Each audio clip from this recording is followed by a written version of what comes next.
Okay, guys, we are live. It's Dave's LFC Chats, Twitter, YouTube, and Instagram worldwide, and we have legends in the house. It is Nidi, it is Manas, aka Menace and the Monk. How are you guys? We're all right, Dave. Thank you so much for having us. Thank you so much, Dave. Legends, two absolute. And before we start this chat, which will be, of course, our love for Liverpool Football Club, we've got to mention the 10K sub milestone that Menace and the Monk broke in the last few days. And I am sure, guys, the way are going, the way are building, the content level, you're going to have a few zeros added on the next few years. Thanks, Dave. No, appreciate it's absolutely it. I know how hard it is to get subs. I've over 6K myself, but it's hard. You've got to put the time in. You've got to go live. I probably don't go live enough. Hopefully do more in 2023, but who knows? Anyway, guys, let's chat LFC. Let's chat about the team we love. Live from Mumbai in India. Wow, unbelievable stuff. So, Nidi or Manas, you can both jump in. You can both do what you want. Let's rock and roll. Literally sitting at the bar here having a beer, except I'm drinking Coke. So love for Liverpool as kids growing up. I don't know when you fell in love with Liverpool, basically. Back in the 80s, I did. Of course, me being close to, not that kick away from Liverpool being in Dublin, but in India, it's probably a little bit different. I know India is a real cricket country. You know, football's starting to take off there, and I'm sure your channel will take off with it. But how did you guys start falling in love with the Reds? Do you want to go first? Yeah, I mean, look, I'm from a small town in India, Dave, and like you said, it was all cricket growing up. Yeah. I watched the '98 World Cup with my father, and at that time there was no live coverage of any football in India except for the World Cup. And then, of course, as cliched as it sounds, Michael Owen scored that goal against Argentina, and then I started following the team that this guy played for. There's no specific point in history for me where I fell in love with Liverpool, but I've been following Liverpool since. Around 2001 is when the live coverage started in India.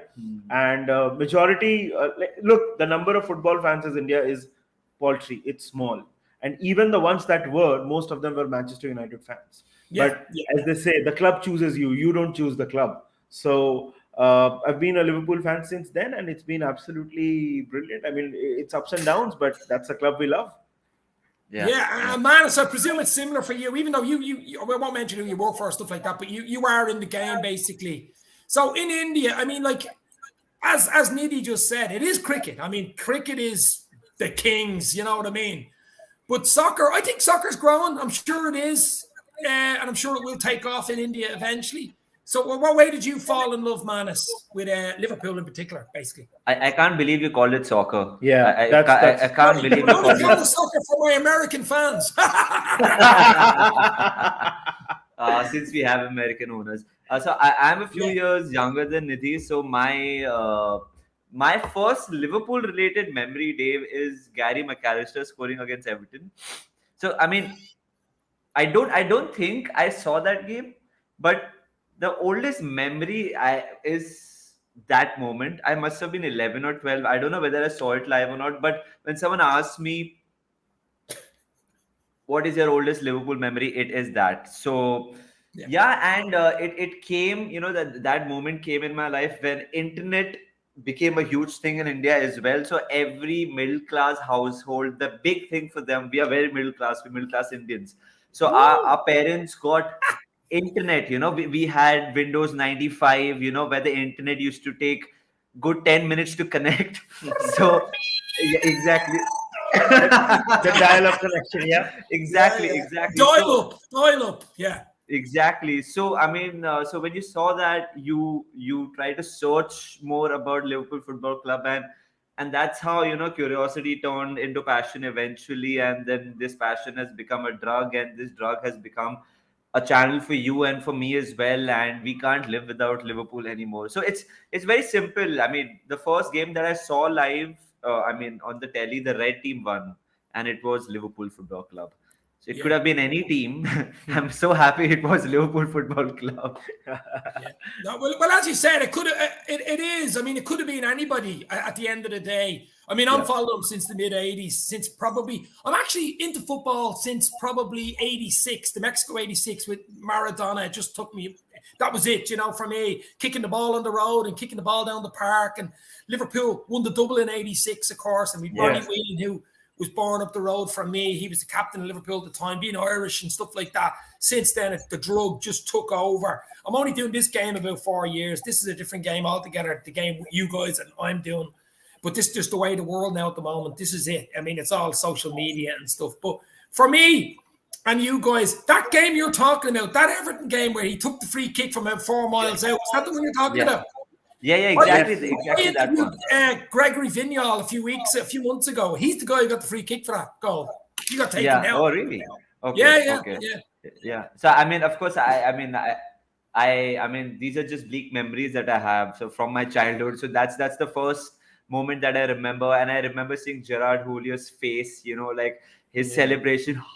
The way he celebrated, and that's very iconic. But now, Dave, the thing is, we were talking about football and Liverpool. Now the number of football supporters, football followers is increasing so much as well. And now, especially over the last 5 odd years, Liverpool has certainly, I mean, we have seen a lot of new Liverpool supporters being born everywhere around the world, which includes India as well. That's how it happens when your team is slightly successful. The love spreads. Yeah, absolutely. And look, it is. And I mean, Liverpool have been through good times years ago and bad times. I'm following them, as I say, since the 80s. I've known the good times in the 80s, but I've also known the fallow court where we've been absolutely shite. Let's be real here, And since Klopp came in October 2015, I mean, he's literally turned that team around. You have to give some credit to FSG. I mean, they get a lot of stick. Oh yeah, we were in trouble in 2010 with those two cowboys, Hicks and Gillette. And when FSG came in, we were like a sinking ship. They basically came in, took us off that sinking ship, and gave us a new ocean liner. It might not be a billionaire ocean liner, but it's certainly a decent ocean liner that's brought in big trophies, especially the league after 30 years, guys. That was hanging around everybody's necks for 30 years. Dave, do you think the current model, I think they're good owners. I'm not saying they're perfect owners. I'm not going to say they are bad owners at all because they've done so much like we are discussing. But Nidhi, Dave, do you think the business model needs a slight tweak? Now, it looks like we're hearing names of Enzo, Jude, and Amrabat, like all three of them. That in itself, the fact that we are linked makes it seem that maybe the mindset has changed a bit. Right? Look, my only criticism of FSG has been around the transfer policy that they take. Look, they've put money into this club. They've got us financially stable. They've built a new training facility. The benefits of these kind of things you will see for decades, right? And it has started to show. We are in a much more healthier state and all those things. With the transfers, though, they have always relied on trading. So, for example, someone needs to go and then money needs to come, and that's where we fund our transfer. The issue with that thing is, and I completely agree with Manas, it requires a little bit of a change, because what happens is every player has a cycle, and what we are seeing right now is, especially in the midfield area, a lot of players together are coming at the end of their cycle. I love James Milner. I love Jordan Henderson. But we've got to agree that these guys are running into some limitations when it comes to their physical ability. They don't offer as much. They can't offer as much. We need a fresh injunction into that squad. So yeah, I mean, look, let's see what we do in the transfer window. But apart from that, FSG have been pretty good owners. They're not perfect because they did try a lot of other stuff. They did try that little stunt around the Super League, the ticket price increase, that whole trademark thing. They've not been perfect at all. But you look around and you don't have to go more than 40 miles away to see what a bad owner can really do to your club. Yeah. But I suppose that's enough of the FSG love in. Let's talk about Jurgen Norbert Klopp. The guy who's turned the club around, guys. We know you talked to Josh Sexton. I was with John Gibbons recently about the new Jurgen Klopp documentary 5-part series with the Anfield Rap, which is absolutely brilliant. How amazing are they, though? How amazing are the Anfield Rap? Oh, they're great. I know them well. I've met them a few times. Of course, they've been over in Dublin a few times. I met them in Liverpool as well, and I know them well. They're absolutely legends. And when I was starting out as a really small channel with maybe 200-300 subs, John Gibbons was the very first one. They were over here doing a show in Dublin, and I met him outside before we did a show. Me and him did a live show in the place they were doing it, in the arena, and came out, went for a few beers after. So just top notch, the Anfield Rap guys. Check out through Jurgen. Download the app. Get it for Christmas. What a Christmas present. Yeah. But guys, I mean, appreciation for Jurgen Klopp. I mean, it's just different level. He's brought the team. He's given us so much in the last few years. He gave us our first league in 30 years. He gives us 3 European Cup finals. I know we've only won 1, but still, 3 European Cup finals. We almost won a quadruple last year. I heard you guys talking about it. We were all dreaming, but it was still an amazing year last year, guys. So Klopp in your mind, can you give me a little? I mean, Dave Klopp. I mean, you said 80s, 86 for you, right? You won the double. I mean, we won the double in 86 when you started supporting. Yeah. For my generation, all right, so you've seen a FA Cup and League double. I have just seen 1 league title in my Liverpool supporting career. Don't get me wrong when I say this. I'm very blessed to be supporting this football club. We have seen way more ups and downs when you compare to other clubs all around the world. But what Jurgen Klopp has provided so many people with is hope. That man is it's an understatement when you say, Liverpool Football Club is made for him and he's made for Liverpool. It's a cliche, but when it comes to Jurgen Klopp, it makes absolute sense. He understands everyone. He understands how to deal with everyone. He's made this a family once again when things were so toxic. He's won stuff with us, which is very important. But around everything, around that entire success, there's a package of feeling great about supporting this club again. And I think this club was desperate to find someone like that at that point of time. And mind you, guys, we were not in a great position. No, we were 8th. I think we were 8th or 9th when Rodgers was sacked. We were not going anywhere. And here comes this man who just changes the course of our great football club once again. It takes a lot to be called something similar to Shankly. Yeah, I mean, if you're, I mean, that's Shankly just DNA. Shankly DNA, definitely. Yeah, and I just want to say one thing. In our interview with Josh, we just mentioned or asked, and I'm going to ask you as well, Dave. What is your favorite Jurgen Klopp memory or moment? The 3 fist pumps after every win, or when he wants to do it, it just gives me so much hope in life. Jurgen Klopp is just way more than just a manager of a football club. Jurgen Klopp it's just everything. He just brings so much hope.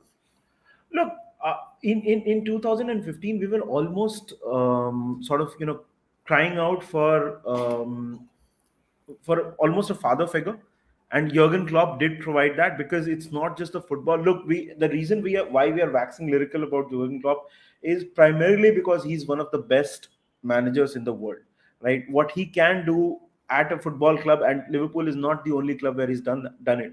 He's done it at Dortmund, and winning the league in Germany when you're not Bayern Munich is a big achievement, right? So he's an amazing football manager, that's for sure. But he's also someone who blends in so well. So you look at Manas and we've been lucky to travel to Liverpool and meet Scousers and talk to them and all those things. He just blends in culturally so well. This is not like a guy who's come here to do a job. He's there to he's much more than a manager. He's there to unite people, be it his and he was awarded by the city of Liverpool. He was given an honor. You look at the kind of things he said during the lockdown about the health workers. You look at how he talks, he interacts with people, how he makes people feel. He is just absolutely unreal. I think in 2015 it's almost sort of fate that we got Jurgen Klopp, because there's a little bit of a controversial statement that I make, that the Gerrard slip, it turned out to be a little bit of a blessing in disguise. Of course, we are all gutted for Stevie. But look at it this way: we got Jurgen Klopp, and it's just unreal. I still can't believe that he chose Liverpool. It was just unbelievable. He's completely made for us, and I can't. I believe that he should be ending his career here, retiring here. But I don't know if that is a reality that will happen. As Dave, Panov Scouse is a very good point here. Klopp has united us all again, club, fan base, and city. I think, as I said earlier, I think he has a touch of Shankly DNA.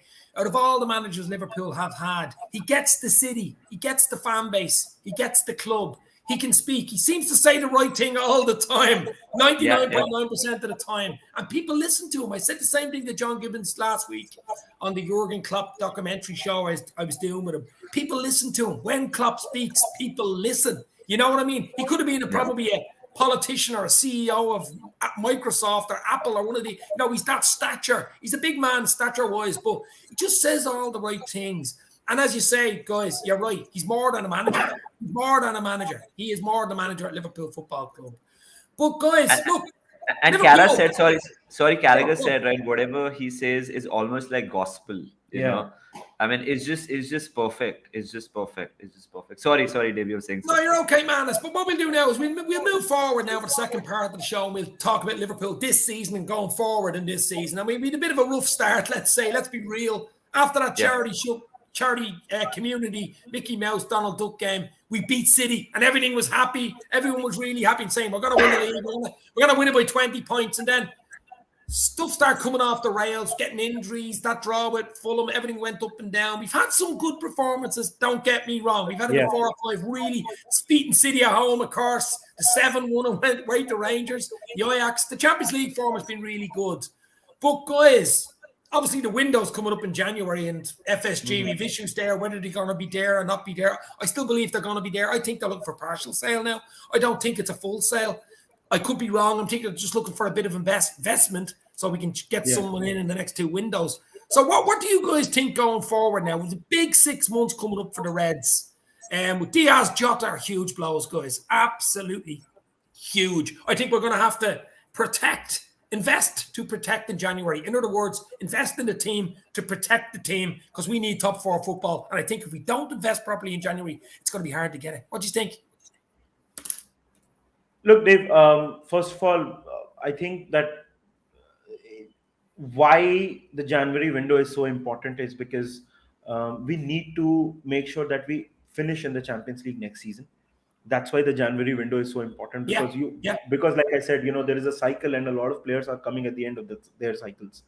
So in order for you to attract the best players, and don't get me wrong, there have been a lot of players who have joined us without Champions League also, and other clubs as well. But you need that qualification to keep the morale of the squad also up. And I think the biggest addition that we need is someone in the midfield, particularly the right side of midfield, because when you speak about the troubles, that axis seems to be affected, the left axis as well. So when you talk about Trent, Hendo and Salah, because there have been little different things. Salah's role has been changed a little.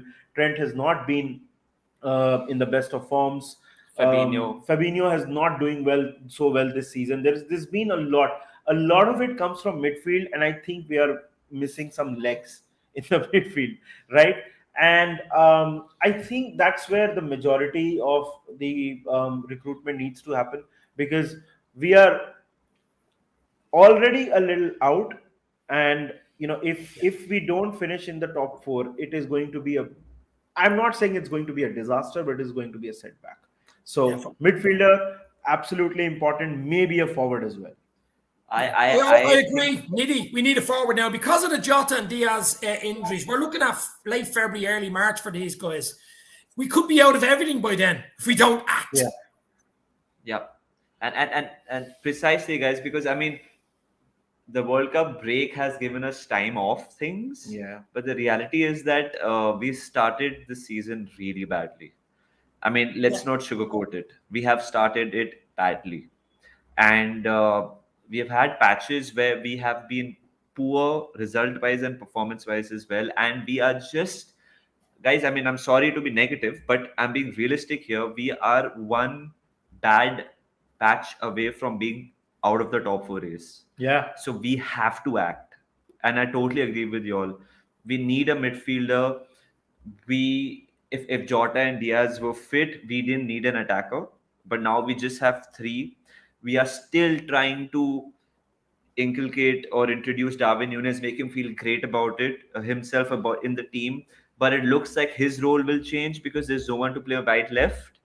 So therefore, Firmino has to play every game now, and it's not an ideal scenario we find ourselves because Firmino is in his last year of his contract. So there are a lot of permutations and combinations up top. We can't rely on Harvey Elliott and Fabio Carvalho. They're really good players. I really rate them, but you can't rely on them to, like do the needful throughout the season. So we need to act. We need to reinforce. Absolutely. But if anyone can, it's us. And if Yeah. anyone can motivate the team, it's Jurgen Klopp. So and that's the great thing, right? We had these 4 weeks off, and now we just have a few games, and then we have the transfer window. FSG should make it happen. This is the time for FSG. They said, right? Oh, the club is up for sale. Oh, we are still invested. Show it once again. They have done it time and time again. I'm not saying they haven't. This is a very, very important transfer window for This us is because as big a window. I think this is as big a window in the position we're in, the age profile of the players and stuff like that. Got to invest to protect. I'll keep saying it. 100%. Invest in the club to protect the club. And listen, Dave, we gave out a lot of contracts in this during this, when the last season ended, to a lot of important players. And for us to able to keep them happy and invested and motivated, I think a little bit of overhaul is definitely required, because what can happen, and Sir Alex was a master at it. He used to keep rotating the squad, because what happens is if you keep the same players all the time, the motivation levels can drop a little bit. So for sure, I mean, this January window is extremely critical. The thing that complicates it, though, is of course the fact that Julian Ward is also leaving. So I don't know how much his involvement is going to be in this window. If Klopp is going to be more involved, who's the one who's taking charge? Michael Edwards has left the club. So it's like I said, it's a lot of little things, falling apart. Not maybe falling apart is not the right term here, but a lot of little things being off at the same time. But Dave, can you explain me why are we in Dubai when it's -4 degrees in Liverpool? Like I see the team, they are on camels, they're sweating it That was out. the best move they ever made, to go to Dubai and a warm weather training camp. That was the best bloody move they made. Exactly.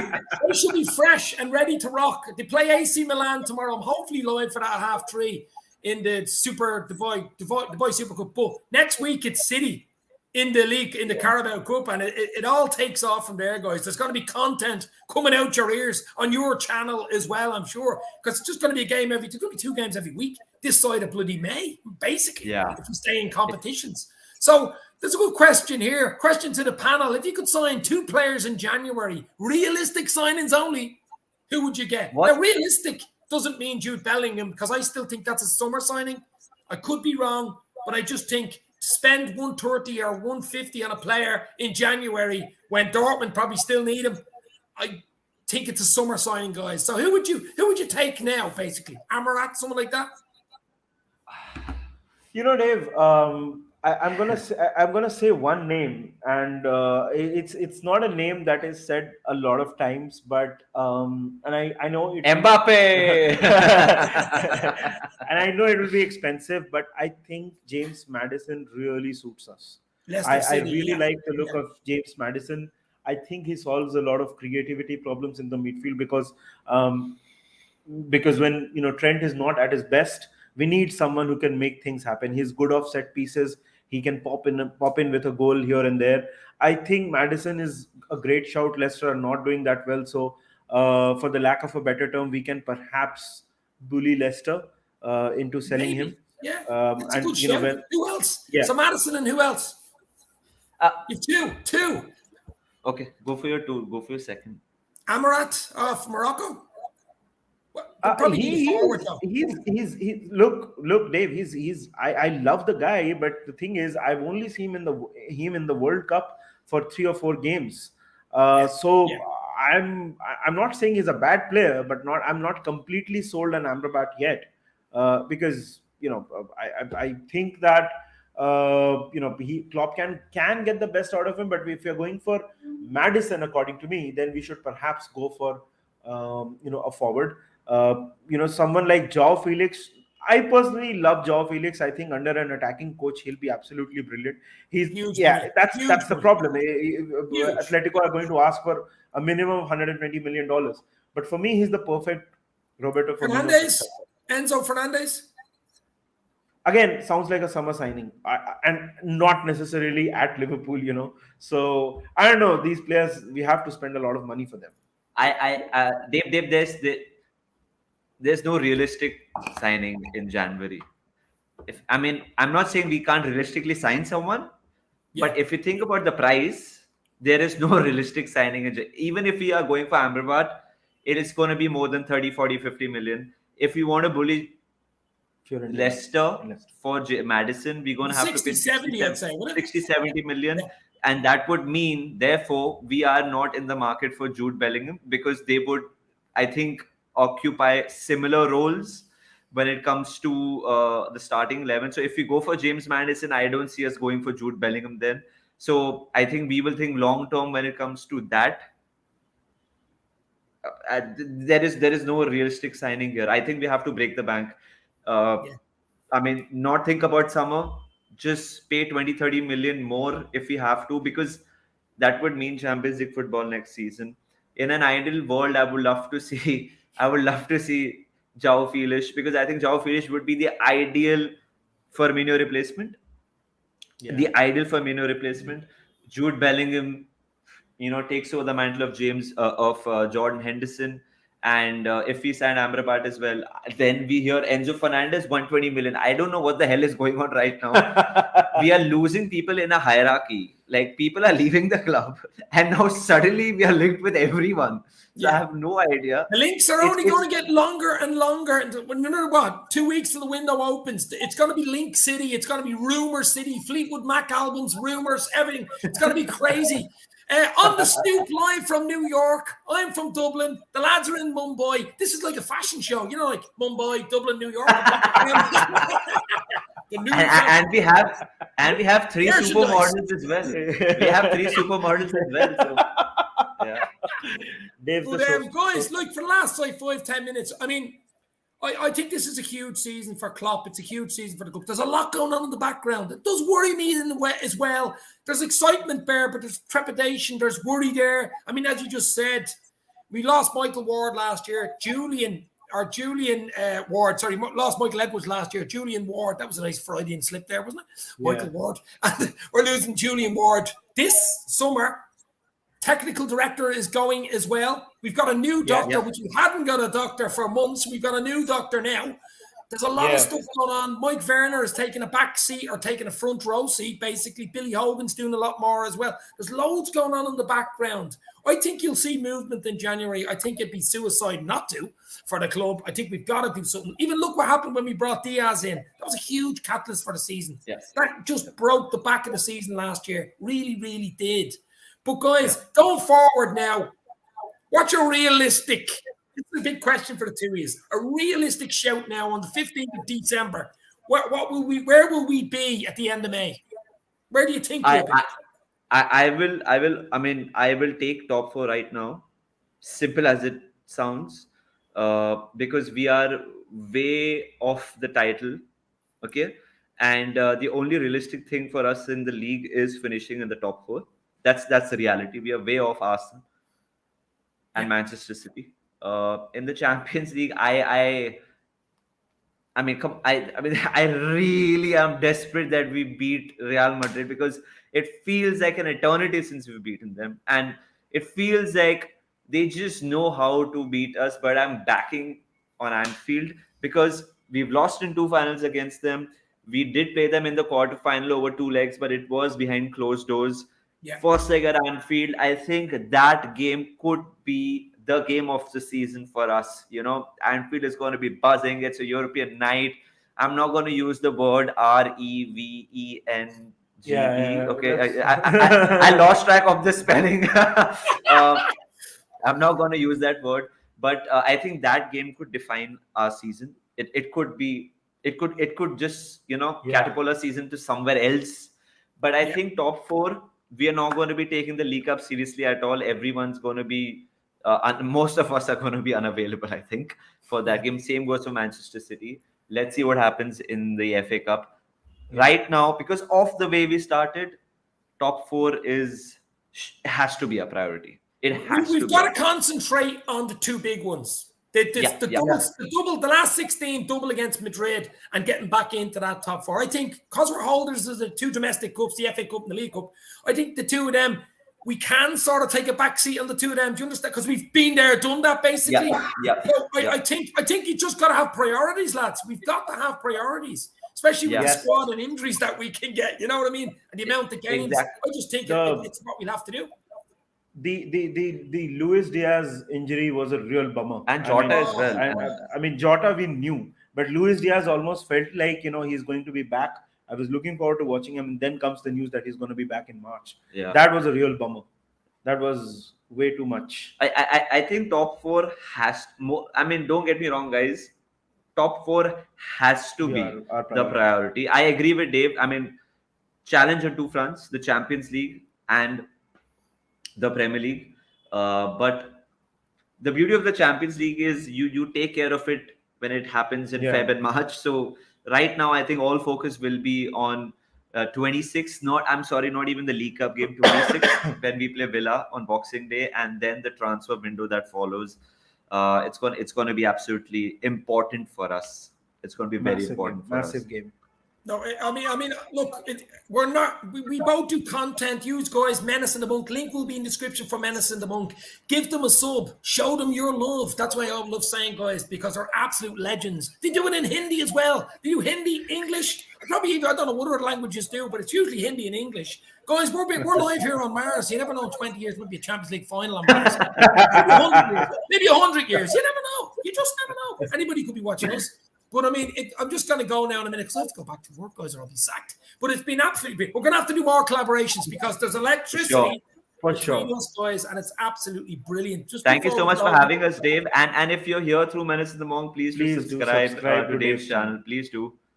No, absolutely. And here's another great channel on the Stoop, Brooklyn's Premier League fan channel, live from New York in the house, Lolo. In New York, in the States, another top channel. There's so many channels, guys. You're absolutely spoiled, rotten. He's an Arsenal fan, by the way.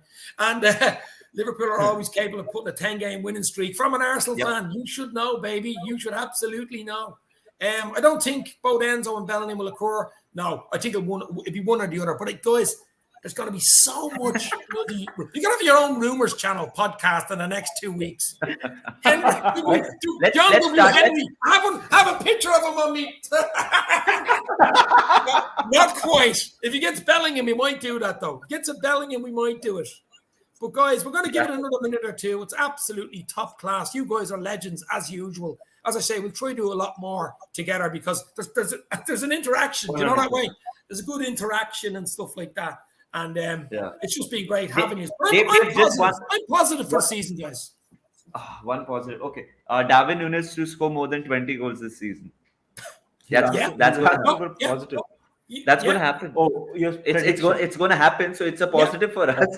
We're going to have another goal scorer who scores more than 20 goals in a season. So it's a fucking positive. Yeah, I thought is it positive when you're saying prediction? No. Okay. That's going to be positive. Darwin Nunez is going to be a positive for the rest of the season. I think he's going to go on fire. He just needs a run of games, a run of goals. He'll be on fire. And if we can add one or two little bits to the jigsaw in January, guys, I think we'll be okay. I'm positive for the rest of the season. There's a lot of negativity out there with injuries and Diaz, Jota. It doesn't help. We're not happy with that. But I think get behind the team, get behind Klopp, get behind whoever's involved with Liverpool Football Club, and let's just go for it for the last 6 months, guys, yeah? Yep. So we're going to leave it there. Check out Menace and the Monk, Nidi and Manas in the house. This has been Dave's LFC chat. Hold on for a second. I can hear. Is that the guy behind me in Liverpool? Hold on.